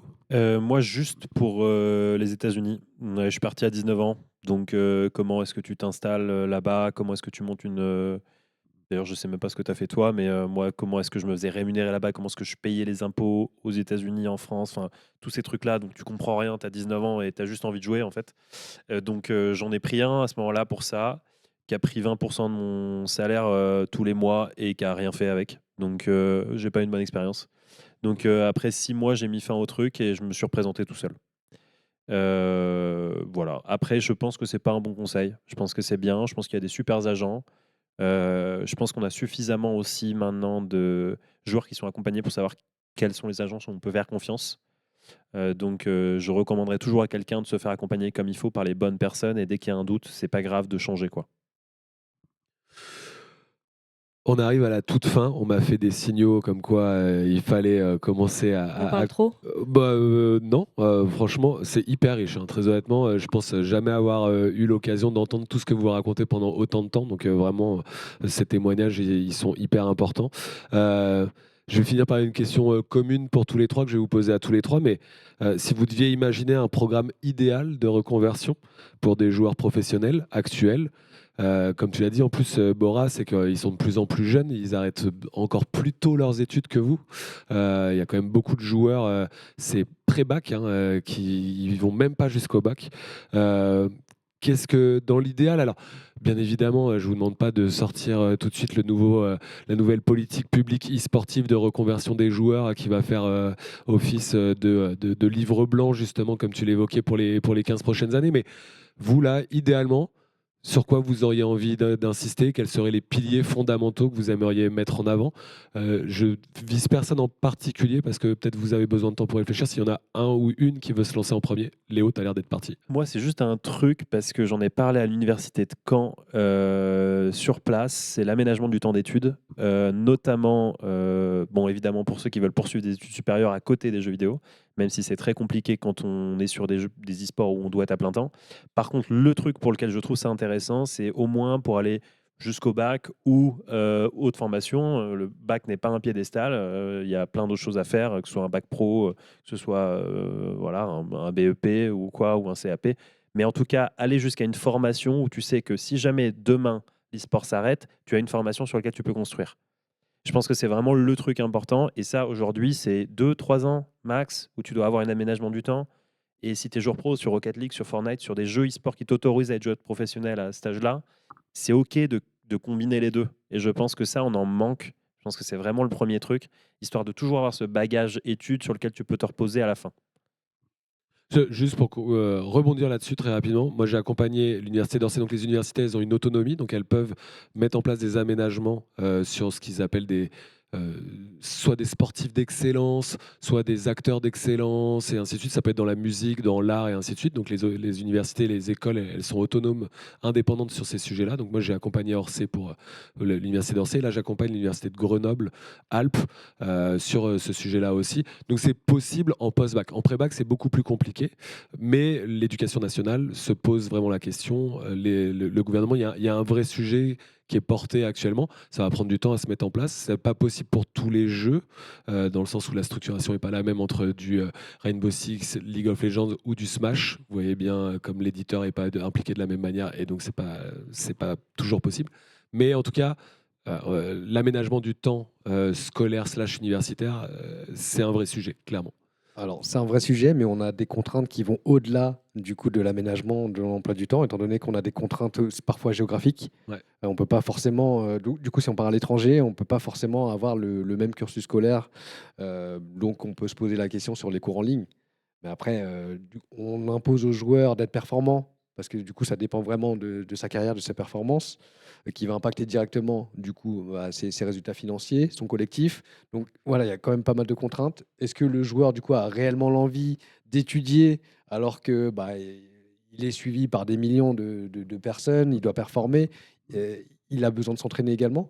Donc voilà, il y a vraiment un cadre à créer qui doit devenir, on va dire, plus commun pour que voilà, ce soit une voie à suivre pour ces jeunes étudiants et qui sont des athlètes en devenir. Petite précision, quand on parle d'aménagement du temps scolaire et universitaire, c'est pas que dans la semaine ou en tout cas avoir le lundi matin de dispo ou tous les après-midi de dispo pour s'entraîner. C'est aussi potentiellement de faire une licence en 6 ans au lieu de la faire en 3 ans. Ça veut dire de valider son année, non pas en 1 an, mais en 2 ans. Donc ça veut dire que là, pour le coup, tu peux, on va dire, disperser le contenu des cours sur plus longtemps, quoi. C'était juste pour préciser ces aspects-là pour tout le monde. Ouais, des piliers hyper importants. Oui, par contre, c'est hyper important que tu rappelles qu'il y a des joueurs qui n'ont pas forcément envie d'étudier, qui ont envie de se donner à plein temps dans leur carrière de joueur, et ce qui est tout à fait entendable, et que souvent ils sont éloignés géographiquement, ils ne peuvent pas suivre des cours ou quoi que ce soit. Ouais, donc ma question sur programme idéal de reconversion, tu as des piliers auxquels tu penses, toi, Bora, ou pas? Non, pas spécialement, mais c'est peut-être faire des ateliers aux joueurs, du coup, Ouais. pour déjà savoir Ouais. ce qui leur plaît réellement. Ouais. Parce qu'au final, ils ont été, ils sont peut-être pas forcément étudiés, ils n'ont pas eu de spécialité à proprement parler.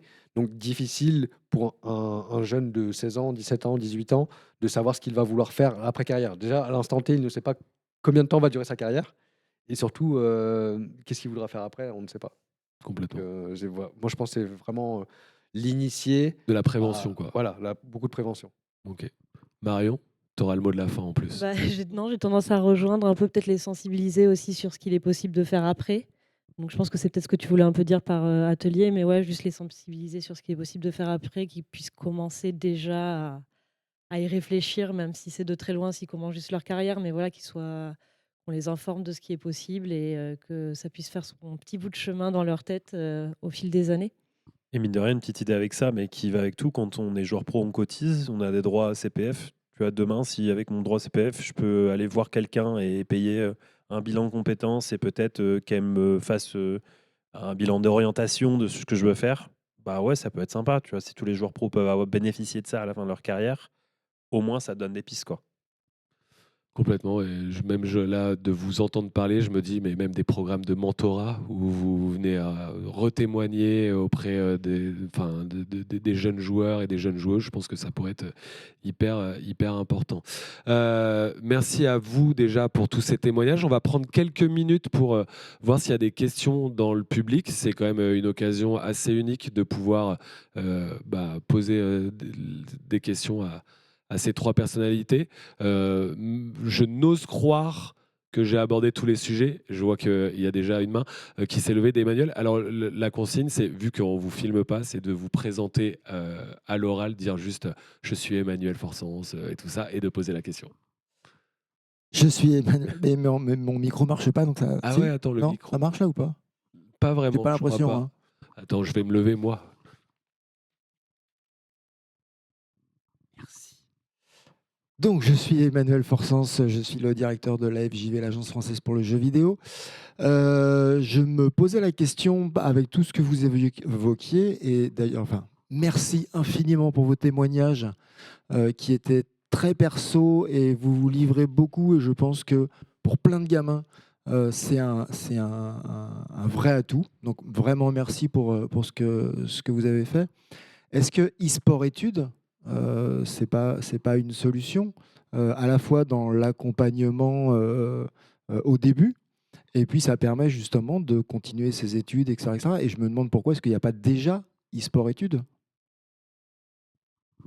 Déjà, vous pouvez prendre la parole pour répondre. Est-ce que vous auriez aimé avoir la possibilité d'avoir un... C'est un peu ce que tu as fait, non? J'ai travaillé justement sur ce cursus, notamment avec LDLC et la Tony Parker Academy, donc qui, eux, étaient vraiment spécialisés sur l'accompagnement des jeunes athlètes dans le basket. Du coup, nous, on avait créé une section e-sport avec 7 jeunes du coup, qui allaient au lycée avec une formation, mais du coup, les coûts en fait, étaient relativement élevés parce qu'ils étaient dans un internat avec des cours aménagés du coup, sur la matinée réservés du coup, au cursus scolaire, donc ils étaient au lycée. Et ensuite, l'après-midi, ils avaient vraiment ce créneau qui était dédié à l'e-sport, où il apprenait à la fois les parties théoriques avec des cours de marketing, de communication, et ensuite toute la partie du coup qui était réservée au jeu. Mais encore une fois, le temps en fait qui est dédié à l'aspect e-sport manque également. Et ensuite, ils sont à la fois focalisés sur le cursus scolaire et l'e-sport et ne performent pas dans les deux. Du coup, c'était plus un problème du financier et de performance. Si je peux me permettre, ça marchait très bien parce qu'à l'époque, vous pouviez avoir des équipes académies en deuxième division. Parce que dans le sport, les sports-études, c'est que les athlètes en devenir, les sportifs en devenir, participent tous les week-ends aux plus hautes compétitions nationales qui existent pour leur niveau, pour leur tranche d'âge. Aujourd'hui, il y a des e-sport études qui existent. Il y en a quelques-uns, pré-bac, post-bac. Notamment, on peut citer le lycée Louise Michel à Grenoble qui vient d'ouvrir sur Valorant, qui a une section vraiment e-sport études et ainsi de suite. Mais c'est que ces joueurs de Valorant, et vraiment, je pense que c'est une superbe initiative, hein, mais c'est que s'ils ne participent pas tous les week-ends, s'il n'y a pas un circuit de haut niveau qui va leur permettre, au-delà de tout l'aménagement du temps scolaire qu'ils vont avoir, mais qui leur permet d'affronter les meilleurs joueurs pour être en compétition, en fait, ça n'a pas forcément d'utilité. Moi, je viens du basket. Les centres de formation, si tu prends l'INSEP, les jeunes de l'INSEP, ils ont leurs études et tous les week-ends, ils jouent contre les meilleurs joueurs de National 1 pour progresser à ce niveau-là. Si tu fais un e-sport études, mais qu'il n'y a pas de compétition pour ces joueurs-là, et donc là, à l'époque, ça fonctionnait parce que l'équipe académie d'LDLC, elle était dans, on va dire, l'antichambre du très haut niveau. Et ensuite, Riot a interdit cette possibilité-là et ça a aussi un peu tué la possibilité de déployer, d'essaimer ce type de projet. Ouais, effectivement, mais après, on avait aussi 2 joueurs qui avaient intégré l'équipe par manque d'effectifs, parce que du coup, on manquait de joueurs à cet âge-là qui avaient un niveau équivalent. Donc, il fallait à la fois trouver de la performance, mais qui correspondait également à l'âge pour aller au lycée. C'est un vrai sujet. Bon, on me fait des grands signes. Peut-être une deuxième question quand même. On a le droit à une deuxième question. Est-ce qu'il y a une deuxième question? Oui, je vois tout de suite une deuxième question. Même chose, se présenter. Déjà bonjour, merci pour cette conférence. Alors moi je suis Lauric, je suis étudiant à la Sorbonne et aussi responsable e-sport de l'association Paris 1 e-sport. Alors j'avais une question parce que nous, on a beaucoup d'étudiants qui sont très peu accompagnés et même qui sont même contre les mentalités de la fac. Donc on a un problème déjà avec les accompagnés pour l'emploi, pour les emplois du temps ou même pour les études aménagées. Et on a aussi un problème, est-ce que vous pensez que c'est une possibilité de développer toute la partie semi-pro, donc avant de devenir pro, pour les étudiants et pour faire connaître aussi des jeunes pépites qui pourraient plus tard avoir un impact sur la scène professionnelle? En fait, le vrai problème, c'est le problème des moyens. C'est toujours la même chose, hein. Donc, les clubs professionnels sont quasiment tous à perte. Donc, et ils sont en plus un peu portés par l'inflation des levées de fonds. Donc, ils sont tous des salaires.